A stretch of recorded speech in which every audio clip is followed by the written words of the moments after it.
ने और उपभोक्ताओं ने भी मोदी जी का साथ दिया, जिसका ये परिणाम है कि आज भारत दिनों दिन उन्नति कर रहा है। इस संबंध में जो ये ऐतिहासिक निर्णय हुए उसमें तथ्यात्मक बातें आपके सामने रखूंगा। 3 सितंबर 2025 को 26वीं जीएसटी काउंसिलिंग बैठक हुई और उसमें जो निर्णय लिए और जो लागू किए जीएसटी के सुधार, वो हमारे लिए ऐतिहासिक इसलिए रहा कि जीएसटी व्यवस्था में 5%, 12%, 18% और 28% की 4 दरें थी, जबकि अब मोदी सरकार ने इसे सरल बना करके 5% और 18% कर दी। ये बहुत बड़ी हमारे लिए कदम है और बहुत बड़ी उपलब्धि है। और विलासिता व तंबाकू उत्पादों पर 40% विशेष दर लगाई है, जिससे हमारे उभरते युवाओं में नशा प्रवृत्ति उस पर लगाम लगेगी और देश का युवा एकदम सक्षम, समृद्ध होकर मजबूत होकर देश के साथ खड़ा रहेगा। और नशे की प्रवृत्ति एक अंतर्राष्ट्रीय षड्यंत्र भी है कि भारतीय युवाओं को कमजोर किया जाए, तो इसको भी उन्होंने शिकंजा कसने का पूरा प्रयास करके 40% जो टैक्स लगाया है, उससे निश्चय ही नशे पर अंकुश लगेगा। कर संरचना का बदलाव जो हुआ उसमें आप देखिए, पहले जीएसटी दरें 5, 12, 18 और 28 थी। अब प्रधानमंत्री मोदी जी ने उसे सरल करते हुए सिर्फ 5 और 18% दर करी है। तथा आम परिवारों को राहत कैसे मिली इसमें?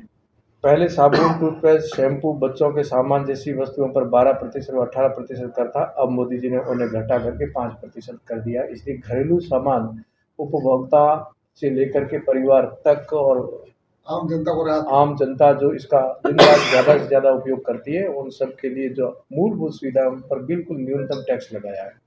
किसानों के लिए हमारे लिए इसी जीएसटी में जो सुधार हुआ है, पहले ट्रैक्टर, टायर, कीटनाशक और सिंचाई उपकरण पर 12 से 18% तक कर लगता था। अब प्रधानमंत्री माननीय जी ने घटा करके इसको मात्र 5% किया है। ये बहुत बड़ी किसानों के लिए भी सौगात दी गई है। स्वास्थ्य व चिकित्सा पर पहले 18% था, उसको घटा करके अब बहुत ही इसे मोदी जी ने इसे पूरा ही हटा दिया है। ये बहुत बड़ी उपलब्धि है। तो कोई टैक्स नहीं है चिकित्सा और शिक्षा पर। ये बहुत महत्वपूर्ण दो पहलू है हमारे जीवन के लिए। स्वास्थ्य और शिक्षा दोनों पर ही कर मुक्त कर दिया है। ये मोदी जी ने बहुत बड़ी देश के लिए सौगात दी है। इस प्रकार कॉपियाँ, पेंसिल, नोटबुक जैसी शिक्षा सामग्री पर 12 तक था, उसको बिल्कुल शून्य कर दिया है। और मेडिसिन तक की आगे। वाहन क्षेत्र में पहले कार और बाइक पर 18% था, उसको घटा करके मोदी जी ने 10% कर दिया है। ये और सरलीकरण किया है, जिससे हमारे आवागमन में हर प्रकार का उपभोक्ता वाहन का उपयोग भी करे और उसका अपने जीवन में सरलीकरण के साथ में सार्थक जीवन जिए। विलासिता व तंबाकू उत्पादन पर उन्होंने मोदी जी ने जो 40% लगाया है, ये बहुत बड़ी उपलब्धि है, क्योंकि पहले ऐसा नहीं था। आर्थिक प्रभाव क्या रहेगा? पहले 2017 में करदाता संख्या केवल 65 लाख थी। ये बहुत बिंदु ऐसा है जिस पर हमें विचार करके बड़ी हर्षोल्लास के साथ में प्रशंसा करनी है। 65 लाख थी, उसको बढ़ा करके सुधारों के साथ में इस समय 1 करोड़ 5 लाख हो गए हैं। बहुत बड़ी उपलब्धि हो गई है। इतने यदि करदाता बने हैं तो ये निश्चय देश के खाते में पैसा जाएगा और उससे ही हमारा ग्रोथ हो रहा है। जो चौथे पायदान पर आए हैं, तो इस सरलीकरण के कारण हमारे लोगों ने, उद्योगपतियों ने देश के खाते में पैसा दिया और उसके कारण हमारी मूलभूत सुविधाएं उपलब्ध हो रही है। पहले जीएसटी संग्रह लगभग 11 लाख करोड़ तक था और 2024-25 में ये बढ़कर 22 लाख करोड़ हो गया है। 22 लाख करोड़, बहुत बड़ी ग्रोथ करी है। अप्रैल अगस्त 2025 में ही रुपया 10.4 लाख करोड़ का संग्रह हुआ था, यानी कर आधार बढ़ागा, राजस्व मजबूत हुआ है। तो दिनों दिन मोदी जी ने वो प्रयास किए, इस प्रकार से योजना बनाई, संरचना करी कि भारत अर्थतंत्र में मजबूत होकर के विकास की गंगा कैसे आम जनता तक पहुंचे। उसके लिए जीएसटी में सरलीकरण किया और उसको ला करके धरातल पर उतारा, जिसकी आज हमें उपलब्धि हो रही है। राजनीतिक संदेश ये है कि मोदी जी का नवरात्रि उपहार, जिससे पहले दरें ऊंची थी, अब घटा करके सस्ता कर दिया है। यानी कोई धार्मिक अनुष्ठान में हमें जो उपलब्ध करने की चीज़ें थी, उनको भी बिल्कुल ही नीचे ले आए हैं। एक देश एक कर का सपना साकार, ये हम सबका सपना था। अन्य देशों में ऐसा था, हमारे देशों में एक कर एक देश नहीं था।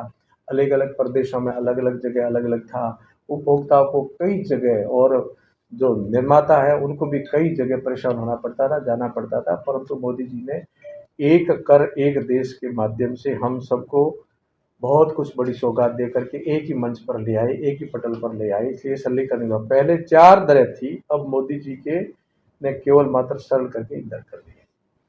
यूपीए सरकार बना मोदी सरकार। पहले एक प्रणाली जटिल थी, अब मोदी सरकार ने इसे आसान कर पारदर्शिता बना दी है। अब बिल्कुल पारदर्शिता पर आ गए, जिससे किसी प्रकार की कोई भी गलतफहमी नहीं हो और किसी प्रकार से कोई जटिलता नहीं खड़ी। इसमें बहुत विषमता जो थी उन सबको सरलीकरण करके मोदी जी ने प्रस्तुत किया है। जन जन की बचत, अब हर घर के हाथ में अतिरिक्त पैसा पहुंचा है।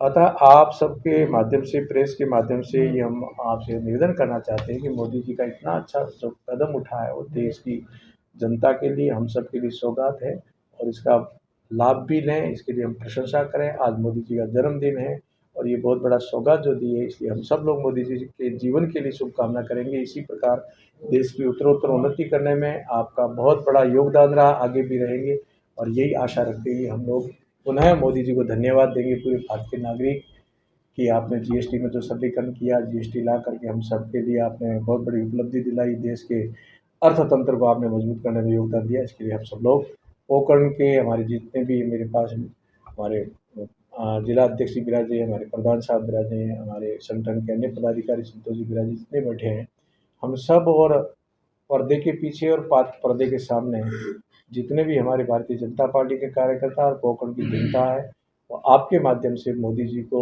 इस बड़ी उपलब्धि के लिए हम लोग धन्यवाद प्रेषित करते हैं। उनका आभार पूरी जनता बताती है। मैं इतना ही कहते हुए मेरी वाणी पूरी करता हूँ।